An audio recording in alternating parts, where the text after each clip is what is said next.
Meski berhasil koleksi 2 kemenangan, musim 2024 sejauh ini berjalan tak terlalu memuaskan bagi Ferrari. Kemenangan Carlos Sainz di Australia dan Charles Leclerc di GP Monaco memang membawa angin segar ke Maranello sebagai prestasi tersendiri. Tetapi secara overall, performa Ferrari masih banyak kekurangan terutama jika membandingkan tingkat kompetitif yang bisa mereka capai di awal musim dan di pertengahan musim. Pada 5 balapan pertama jelas jika Ferrari merupakan pesaing terdekat Red Bull yang paling berpeluang untuk menggoncang barisan depan jika mereka ketiban sial. Namun perlahan posisi itu diambil oleh McLaren dan setelah kemenangan Leclerc di Monaco, Ferrari kehilangan sentuhan di mana performa mereka malah semakin menurun. Upgrade yang sesumbar mereka katakan sebagai evolusi dari mobil SF24 ternyata tak bekerja sesuai harapan dan malah jadi downgrade secara performa. Ferrari hanya mengulangi kesalahan-kesalahan mereka terdahulu dengan tak bisa menyesuaikan diri dengan level pengembangan mobil yang makin menggila di pertengahan musim dan melakukan kesalahan-kesalahan tanpa mempelajarinya untuk perbaikan. Memang, gap dengan Red Bull tidaklah selebar tahun lalu dan mereka bisa memangkas ketertinggalannya di papan atas. Namun di saat yang sama dengan persaingan yang makin ketat, Ferrari tak bisa membuat peningkatan yang cukup signifikan seperti McLaren atau bahkan Mercedes. Terbukti sejak GP Kanada, dari 4 tim papan atas, performa Ferrari berada di barisan paling bawah. Hal itu diperparah dengan kesalahan dari aspek development mobil, di mana upgrade yang dibawa malah membuat performa mereka berjalan mundur. Upgrade floor di GP Spanyol tak bekerja sesuai harapan, dengan munculnya kembali fenomena purposing atau mobil mantul-mantul yang merupakan hantu masa lalu di mobil era ground effect. Ferrari harus kembali ke spek lama dan memulai development mereka dari awal untuk mendeteksi apa yang salah dari komponen barunya. Tapi memang yang jadi tren musim ini adalah ketika tim-tim mulai kebingungan mencari cara untuk meningkatkan performa mobilnya dan upgrade yang dibawa malah menjadi downgrade. Bukan cuma Ferrari yang mengalaminya, tapi Red Bull dan Aston Martin juga dipusingkan dengan ruwetnya development mobil belakangan ini. Bahkan Mercedes di GP Belgia, floor spek barunya juga kembali menimbulkan purposing sebelum kemudian mereka kembali ke spek lama dan berujung kemenangan. Namun dari ketiga tim itu, kondisi di Ferrari bisa dibilang agak berbeda. Red Bull masih memiliki paket mobil yang oke, lalu Mercedes juga sedang dalam tren yang positif, dan Aston Martin masih dalam fase transisi. Tapi Ferrari, mereka berada dalam momentum yang kurang oke dengan situasi di internal terlihat tidak baik-baik saja dari luar.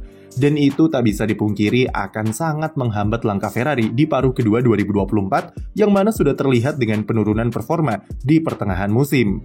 Selain gagal merekrut Adrian Newey yang kemungkinan besar akan gabung ke Aston Martin, Ferrari juga kehilangan sosok Enrico Cardile yang juga dibajak oleh tim yang sama.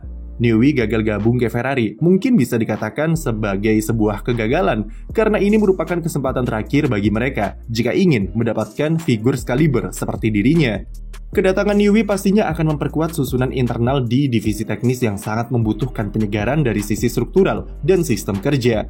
Ferrari selama bertahun-tahun selalu memakai sistem kerja yang sama dan selama itu pula tak pernah bisa menghasilkan prestasi di sirkuit. Sayangnya, jajaran eksekutif Ferrari tidak menginginkan kedatangan Newey karena ditakutkan akan mengubah kultur dan membawa pengaruh yang terlalu besar di dalam manajemen tim. Padahal faktanya memang itulah yang sangat dibutuhkan Ferrari, yaitu perubahan kultur. Dalam negosiasinya bersama Frederick Vasseur, Newey ternyata memang menginginkan semacam wewenang untuk mengevaluasi struktur di divisi teknis tim, sampai memberikan rekomendasi apa saja yang perlu dirubah, atau terlibat ke dalam keputusan soal siapa yang harus direkrut. Vasseur kabarnya mau-mau saja mengabulkan permintaan Newey, yang tentu niatnya bagus untuk Ferrari. Namun sekali lagi intervensi dari jajaran eksekutif yang dipimpin oleh Benedetto Vigna jadi tembok penghalang. Vigna tak ingin adanya wewenang semacam itu di dalam tim karena bisa dianggap bisa membuat kondisi internal jadi tidak stabil. Intervensi itu tentu langsung membuat Newey enek duluan dan membatalkan niatnya untuk gabung ke Ferrari. Ferrari berpikir kalau bekerja secara harmonis dalam sebuah kesatuan grup lebih penting ketimbang kemampuan individual meskipun sekaliber Adrian Newey. Keputusan yang sebenarnya tidak salah karena Vigna bermaksud untuk melindungi timnya dari situasi yang tak kondusif dan melindungi kepercayaannya kepada Vasseur sebagai tim prinsipal. Namun fakta di lapangan berkata lain karena Ferrari sangat membutuhkan perubahan lewat figur legendaris seperti Newey jika melihat kondisi tim yang tak ada kemajuan berarti selama bertahun-tahun. Penolakan terhadap Newey karena takut terhadap power atau pemenang yang ia inginkan adalah sebuah tanda jika Ferrari masih merasa sombong dengan prestasinya di F1 yang hampa selama 16 tahun.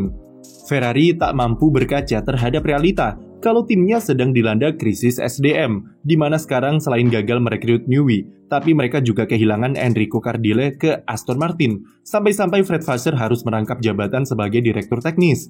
Percuma merekrut pembalap sekelas Lewis Hamilton, tetapi struktur di dalam timnya tak diubah dengan benar dan masih memelihara kultur yang sama.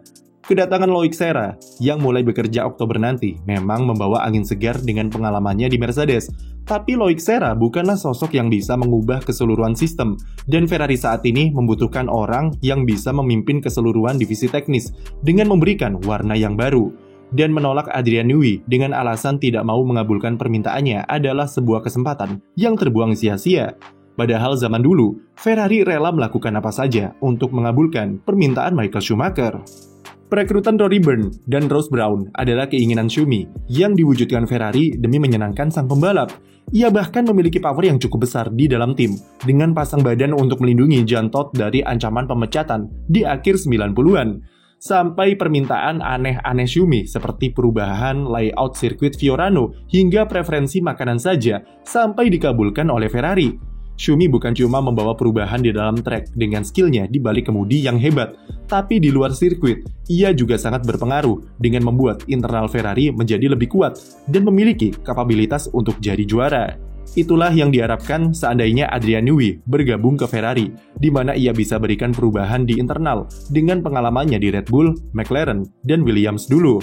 Meski tak menjamin bakal juara lagi, setidaknya Newey menunjukkan Ferrari gambaran soal apa yang salah selama ini dan memberikan kesempatan untuk memperbaikinya sebagai fondasi baru untuk kedepannya.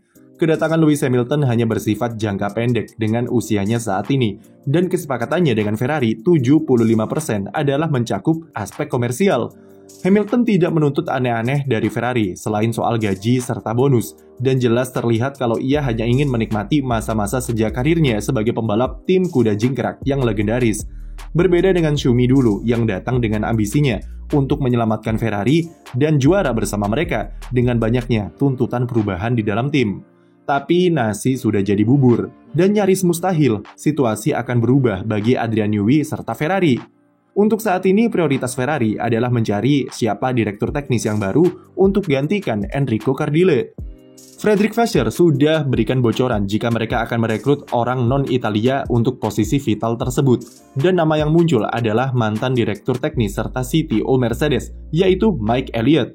Mike Elliott seperti yang kita tahu adalah orang di balik ide konsep Zero Pod yang gagal total di Mercedes. Posisinya sebagai direktur teknis di Mercedes, kemudian digantikan lagi oleh James Allison dan saling bertukar jabatan dengan Mike Elliott yang menjadi CTO. Tapi itu tak berlangsung lama karena Elliott memilih resign dari tim. Engineer berusia 50 tahun ini kabarnya jadi kandidat terkuat untuk direkrut Ferrari sebagai direktur teknis yang baru. Dengan keberadaan mantan koleganya di Mercedes seperti Loic Serra dan Lewis Hamilton, pemilihan Elliott diklaim bisa membawa iklim yang lebih familiar di dalam tim. Tapi kalau dilihat dari kiprahnya di Mercedes, Elliott sepertinya tidak akan membawa perubahan yang signifikan di Ferrari karena dia bukan tipe engineer yang punya karakter kuat dan cenderung menyesuaikan diri dengan sistem. Dan mengingat sistem serta kultur di Ferrari yang masih amburadul, maka jangan berharap banyak jika memang Elliott yang akan direkrut. Tapi itu mungkin hanya analisis dengan basis idealisme mentah dari kami saja, yang melihat Ferrari sebagai tim sombong, dengan semua kekurangan yang mereka punya, dan sudah puasa gelar selama 16 tahun lamanya. McLaren saja mengakui kelemahan mereka sebagai tim, dan memperkuat kapabilitasnya dengan merekrut engineer sekelas Rob Marshall dari Red Bull, yang terbukti membuat performa mereka meningkat musim ini. Sedangkan Ferrari dengan sistem mediokernya malah bangga membuang kesempatan terakhirnya untuk memboyong Adrian Newey. Sekian video dari kami, jangan lupa beri like dan subscribe untuk konten event lainnya.